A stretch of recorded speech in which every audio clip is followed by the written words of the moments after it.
अंतर्राष्ट्रीय श्रम संगठन इंटरनेशनल लेबर ऑर्गेनाइजेशंस, आज इसके बारे में हम मुख्य कन्वेंशंस भारत और अंतर्राष्ट्रीय श्रम संगठन, इसके बारे में हम पूरा जानेंगे। ये बहुत ही इंपॉर्टेंट चैप्टर है। ये ज़्यादातर यूपीएससी और नेट के एग्ज़ाम में भी पूछा जाता है।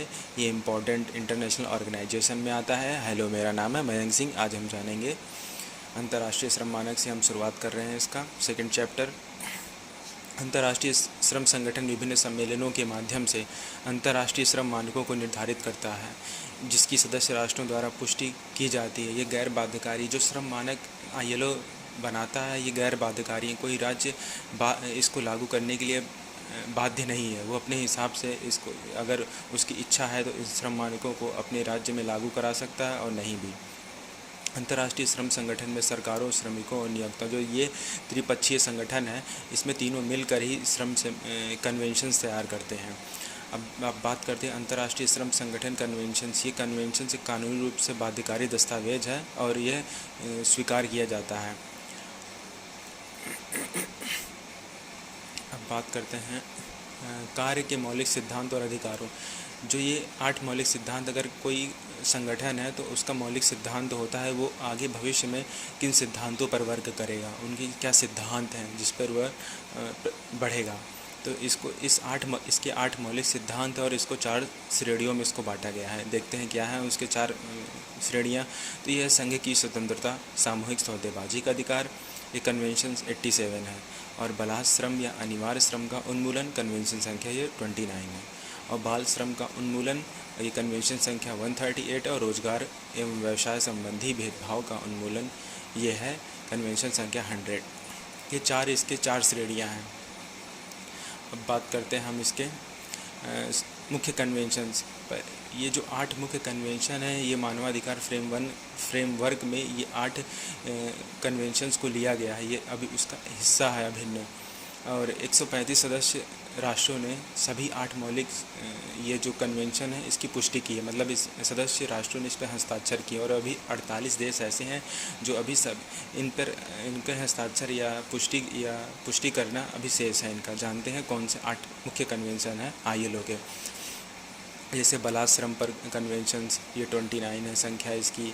बलात् श्रम का उन्मूलन पर कन्वेंशंस, ये संख्या 105 है। सामान्य पारिश्रमिक पर कन्वेंशन संख्या इसकी 100 है। और भेदभाव, रोजगार और व्यवसाय पर कन्वेंशन संख्या इसकी 111। और न्यूनतम आयु पर कन्वेंशन संख्या 138 है। बाल श्रम के सबसे विकृत रूप पर कन्वेंशन से बेसिकली 6 इसमें भारत ने भी हस्ताक्षर किए हैं। ठीक है, बेसिकली और जो आखिरी के 2 हैं 7 और 8, इसमें भारत ने हस्ताक्षर नहीं किए हैं। तो यह है संघ की स्वतंत्रता एवं संगठित होने के अधिकार की सुरक्षा, कन्वेंशंस 87 है। याद रख लीजिए, भारत ने इसमें हस्ताक्षर नहीं किए हैं। और संगठित एवं सामूहिक सौदेबाजी के अधिकार पर कन्वेंशंस संख्या 98, ये भी इम्पॉर्टेंट है। इस पर भारत ने हस्ताक्षर नहीं किए हैं। बेसिकली जो कन्वेंशंस है ये आईएलओ जारी करता है जो मजदूर वर्ग है उनके कल्याण और आर्थिक स्थिति सुधारने के लिए।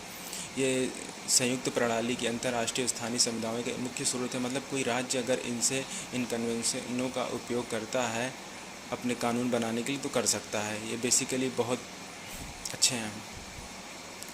तो बात करते हैं भारत और अंतर्राष्ट्रीय श्रम संगठन।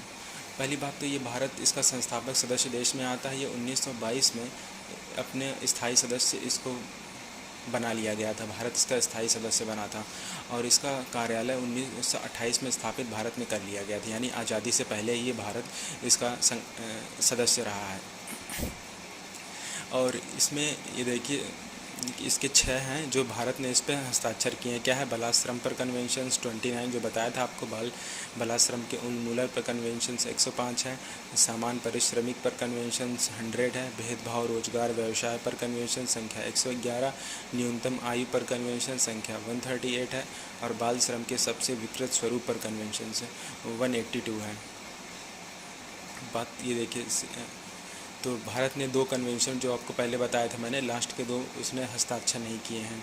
तो क्या है? संघ बनाने की स्वतंत्रता एवं संगठित होने के अधिकार की सुरक्षा पर कन्वेंशंस, ये संख्या है 87। और संगठित होने तथा सामूहिक सौदेबाजी पर कन्वेंशंस, ये संख्या इसकी 98 है। इसने इसकी भी पुष्टि नहीं की, भारत ने हस्ताक्षर नहीं किए हैं। बेसिकली जब कन्वेंशंस पर हस्ताक्षर हो जाते हैं तो ILO इसकी पर्यवेक्षी भूमिका भी निभाता है कि देखता है कि जो हस्ताक्षर करने के बाद सदस्य राज्यों ने क्या उस पर अपने संबंधित कानून बनाए हैं अपने राज्यों में कि नहीं। बेसिकली ये है इसका काम। अब आते हैं अगर शिकायतें कैसी की जाती हैं, तो बेसिकली ये मतलब अगर आप कोई सदस्य राष्ट्र किसी पर ILO के जो कन्वेंशन है उसके उल्लंघन का आरोप लगाता है, अगर वो सही भी पाया जाता है तो प्रतिबंध ये नहीं लगाता, उस पर किसी भी राज्य पर कोई प्रतिबंध नहीं लगाता। जानते हैं वो कौन से राष्ट्र कैसे से उसकी कंप्लेन दूसरे राष्ट्र की कर सकते हैं? सदस्य राष्ट्रों के खिलाफ भी इस आधार पर शिकायत दर्ज की जा सकती है कि उन्होंने ILO के कन्वेंशंस का अनुपालन नहीं किया, जिन्होंने उनकी पुष्टि की है। मतलब वही शिकायत कर सकता है जिन्होंने ये सभी 8 कन्वेंशन पर हस्ताक्षर किए हैं, वो सदस्य राष्ट्र वही ही आपकी कंप्लेन कर सकता है, अन्यथा कोई और नहीं कर सकता। ये देखिए, किसी शिकायतें किसी ऐसे सदस्य राष्ट्र द्वारा की जा सकती हैं जिसने उसी कन्वेंशंस पर हस्ताक्षर किए हों। यह अंतर्राष्ट्रीय श्रम सम्मेलन तथा ILO के संचालन निकाय के एक प्रतिनिधि के रूप में कार्य करती है। ठीक है दोस्तों।